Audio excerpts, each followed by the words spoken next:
Pada waktu kebangkitan rohani di Indonesia, ribuan orang datang kepada Tuhan dan mereka dibaptiskan di dalam laut.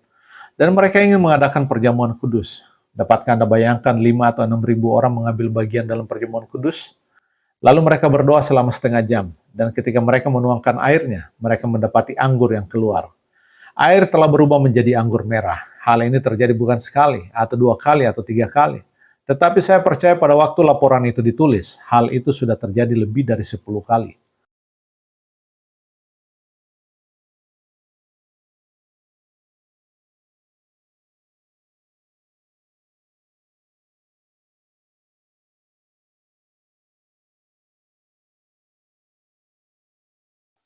Hari ini kita akan membahas pengajaran Yesus melalui perumpamaan yang dicatat di Matius 9 ayat 14-17 tentang kantong kulit lama dan baru. Perumpamaan ini sangat penting di dalam pengajaran Yesus. Kita dapat melihatnya dari fakta bahwa nas ini diulang-ulangi di dalam Injil Matius, Markus, dan Lukas. Mari kita dengar dulu Matius 9 ayat 14-17. Kemudian datanglah murid-murid Yohanes kepada Yesus dan berkata, "Mengapa kami dan orang Farisi berpuasa, tetapi murid-muridmu tidak?" Jawab Yesus kepada mereka, "Dapatkah sahabat-sahabat mempelai laki-laki berduka cita selama mempelai itu bersama mereka? Tetapi waktunya akan datang mempelai itu diambil dari mereka dan pada waktu itulah mereka akan berpuasa. Tidak seorang pun menambalkan secari kain yang belum susut pada baju yang tua, karena jika demikian kain penambal itu akan mencabik baju itu, lalu makin besarlah koyaknya. Begitu pula anggur yang baru tidak diisikan ke dalam kantong kulit yang tua, karena jika demikian kantong itu akan koyak sehingga anggur itu terbuang dan kantong itu pun hancur. Tetapi anggur yang baru disimpan orang dalam kantong yang baru pula, dan dengan demikian terpeliharalah kedua-duanya." Beberapa murid Yohanes datang kepada murid-murid Yesus dan bertanya, "Mengapa kami dan orang Farisi berpuasa, tetapi kamu tidak berpuasa?" Berpuasa mengungkapkan duka cita karena dosa. Berpuasa juga berguna untuk mendisiplinkan diri terhadap dosa, yakni melawan dosa di dalam kehidupan kita. Berpuasa itu sangat berguna, tetapi tidak pada waktu Yesus sedang bersekutu dengan murid-muridnya. Yesus berkata, akan tetapi akan tiba waktunya ketika pengantin laki-laki itu diambil dari mereka dan kemudian mereka akan berpuasa. Dengan kata lain, Yesus berkata waktunya akan datang apabila aku tidak lagi bersama-sama mereka secara jasmani, pada waktu itulah mereka akan berpuasa. Kemudian Yesus melanjutkan dan berkata, tidak ada seorang pun yang menambalkan kain yang baru pada pakaian yang lama. Karena tambalan itu merobek pakaian yang lama dan makin besarlah robeknya. Juga tidak ada orang yang menuang anggur baru ke dalam kantong kulit yang lama. Jika demikian kantong kulit itu akan robek dan anggurnya akan tumpah dan kantong kulitnya hancur. Kain yang baru belum pernah susut. Karena itu apabila ditambalkan pada baju yang lama, kain yang baru itu akan susut dan mengoyakkan yang lama. Begitu pula Anda tidak menuangkan anggur baru ke dalam kantong yang lama, karena anggur yang baru meragi dan berkembang. Anda harus menyimpan anggur yang baru ke dalam kantong yang baru, karena kantong yang baru masih segar dan lembut dan masih dapat berkembang. Pada waktu itu mereka tidak menggunakan botol, mereka menggunakan kulit binatang untuk menyimpan air dan anggur. Oleh karena itu ketika anggur yang baru itu mengembang karena ragi, diisikan ke dalam kantong kulit yang baru, semuanya baik-baik saja. Akan tetapi jika Anda menyimpan anggur yang baru ke dalam kantong kulit yang tua, yang telah menjadi keras dan tidak lagi fleksibel, saat anggur yang baru itu mengembang, ia akan menghancurkan kantong kulit itu. Anda mungkin akan bertanya mengapa suatu saat Yesus berbicara tentang mempelai dan pada saat berikutnya berbicara tentang kain dan anggur. Apa hubungan satu dengan yang lainnya? Yesus menggunakan bahasa kiasan, tetapi apa pertalian di antara keduanya? Saya selalu kagum akan pengajaran Yesus. Sebagaimana Anda tahu, dua hal yang harus ada dalam upacara perkawinan adalah baju baru dan anggur baru. Anda tidak mengharapkan mempelai laki-laki atau mempelai perempuan datang ke perkawinan dengan pakaian lama yang ditambal di sana-sini. Pada setiap perkawinan pasti ada anggur yang mengungkapkan rasa sukacita. Anda pasti masih ingat pada upacara perkawinan yang pertama kali dihadiri oleh Yesus di Kana. Mereka kekurangan anggur, dan Yesus menyediakan anggur baru untuk mereka ketika ia mengubah air menjadi anggur. Anda yang pernah membaca buku tentang kebangkitan rohani di Indonesia, tahu bahwa mujizat seperti ini masih terjadi. Allah tetap sama baik kemarin maupun hari ini dan selamanya. Pada waktu kebangkitan rohani di Indonesia, ribuan orang datang kepada Tuhan, dan mereka dibaptiskan di dalam laut. Dan mereka ingin mengadakan perjamuan kudus. Dapatkah Anda bayangkan 5 atau 6 ribu orang mengambil bagian dalam perjamuan kudus? Anda membutuhkan roti yang banyak sekali. Meskipun setiap orang hanya mengambil sepotong kecil roti. Bagaimana dengan anggur? Mereka tidak mempunyai anggur merah.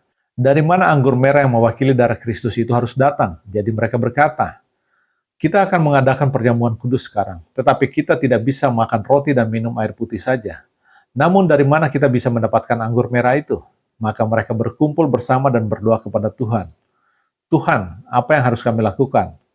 Salah seorang dari mereka memiliki karunia bernubuat berkata, penuhkan kendi-kendi itu dengan air. Lalu mereka berdoa selama setengah jam, dan ketika mereka menuangkan airnya, mereka mendapati anggur yang keluar.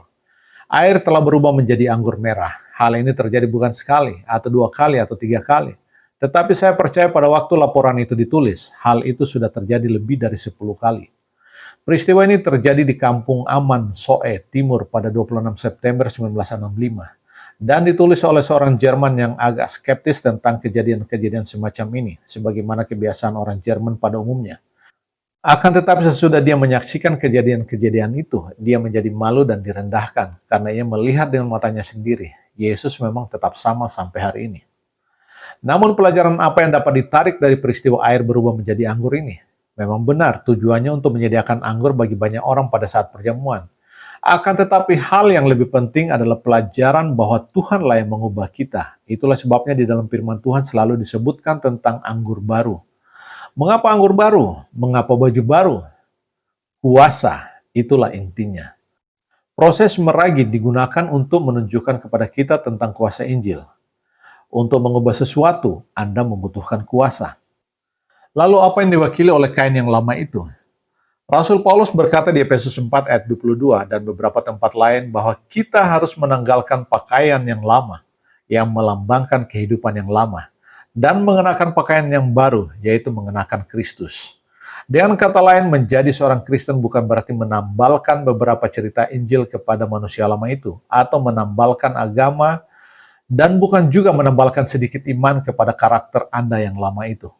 Menjadi seorang Kristen berarti perubahan yang menyeluruh di mana Anda menanggalkan yang lama dan mengenakan manusia yang baru. Hal inilah yang dimaksudkan oleh Paulus di 2 Korintus 5 ayat 15-17. Menjadi seorang Kristen berarti menjadi suatu ciptaan baru. Melalui manusia baru inilah kemuliaan dan kuasa Allah diperlihatkan. Yang mana lebih menakjubkan, mengubah air menjadi anggur atau mengubah seorang berdosa menjadi seorang kudus? Kedua-duanya mengherankan, tetapi mengubah seorang berdosa menjadi seorang kudus jauh lebih berarti. Jika Anda telah mengalami kuasa Allah yang mengubah kehidupan Anda sedang dalam perjalanan untuk mengenal Dia. Barangkali Anda berkata, kehidupanku tidak sempurna, aku merasa sedikit kosong, aku ada satu lubang kecil di sini dan satu lubang kecil di sana. Karena itu aku akan mengambil sedikit kekristenan dan menambal lubang-lubang itu. Yesus berkata, jangan melakukan itu. Jika kamu melakukan itu, kamu akan bertambah buruk pada akhirnya. Keadaan kamu yang terakhir akan lebih buruk dari keadaanmu yang semula. Cobalah dan Anda akan tahu bahwa kata-kata Yesus ini adalah benar. Mereka adalah orang-orang yang sudah mendengar Injil, memilih apa yang mereka sukai dan menolak apa yang mereka tidak sukai. Mereka mengambil secari Injil yang mereka sukai dan mereka berkata, aku suka yang ini. Janji-janji Allah itu sangat menyenangkan. Tetapi aku tidak suka bagian tentang komitmen total itu. Itu terlalu berat bagiku. Aku tidak suka bagian yang menyuruh aku untuk mengampuni saudaraku, temanku, atau tetanggaku yang mengkhianati aku. Aku tidak suka bagian jangan berdusta. Sedikit dusta baik, dan sedikit agama itu baik untuk aku. Tetapi jangan terlalu banyak. Jika aku terlalu beragama, aku akan menjadi seorang fanatik. Nah, aku tidak mau menjadi seorang fanatik. Saya sudah mendengar banyak orang berkata memang baik kalau ke gereja sekali seminggu. Bagaimana kalau 2 kali seminggu? Ah, tidak, 2 kali terlalu banyak. Itulah alasannya mengapa gereja dipenuhi dengan pengemis. Jika Anda melihat seseorang memakai pakaian yang ditambal di sana-sini, apa yang Anda pikirkan? Seorang pengemis.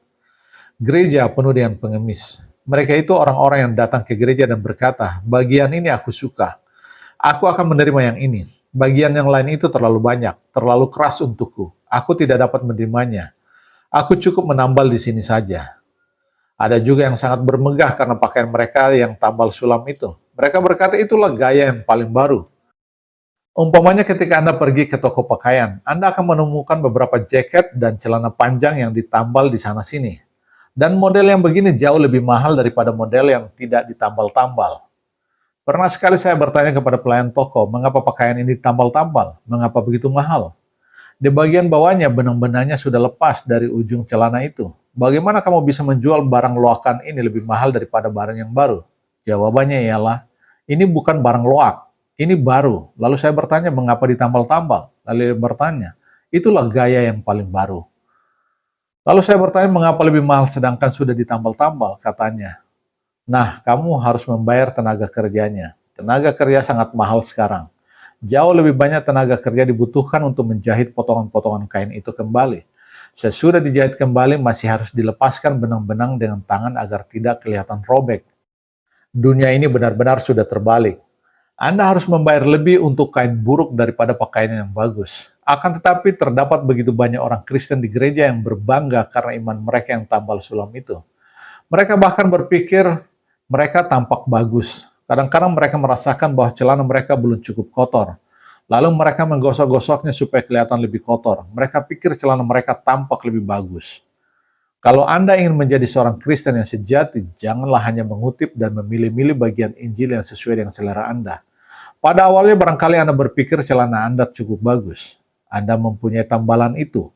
Akan tetapi, ketika hujan turun, Anda akan mengalami masalah. Ketika celana Anda mulai kering, apa yang terjadi pada tambalan itu? Kain yang belum susut itu akan mulai susut dan mencabik-cabiknya. Itulah sebabnya mengapa terdapat begitu banyak korban di dalam gereja masa kini. Banyak orang pergi ke gereja dan suka mengutip dan memilih apa yang ingin mereka dengar. Dalam masa 2 atau 3 tahun, mereka menjadi bingung dan tercabik-cabik secara rohani. Anda harus memilih antara mengenakan seluruh pakaian keselamatan atau tidak mengenakannya sama sekali. Alasannya karena terdapat kuasa di dalam Injil. Bahkan secari kecil yang Anda keluarkan memiliki kuasa.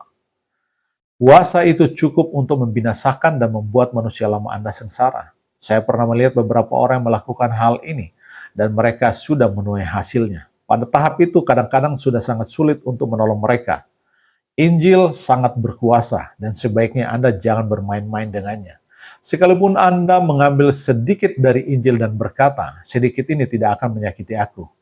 Jika aku mengambil terlalu banyak, aku akan menjadi orang fanatik. Biar saya katakan kepada Anda, Injil sangat kuat kuasanya. Secarik yang kecil itu akan menyebabkan Anda merasa sangat tidak nyaman. Jadi Yesus berkata, kamu tidak bisa menerima keselamatan yang aku berikan sedikit demi sedikit. Kamu harus mengambil semuanya atau tidak sama sekali. Kita akan melanjutkan pembahasan kita di video berikutnya dengan tema pakaian dan anggur melambangkan sukacita. Yohanes 8 ayat 31-32. Jikalau kamu tetap dalam firman-Ku, kamu benar-benar adalah murid-Ku, dan kamu akan mengetahui kebenaran. Dan kebenaran itu akan memerdekakan kamu.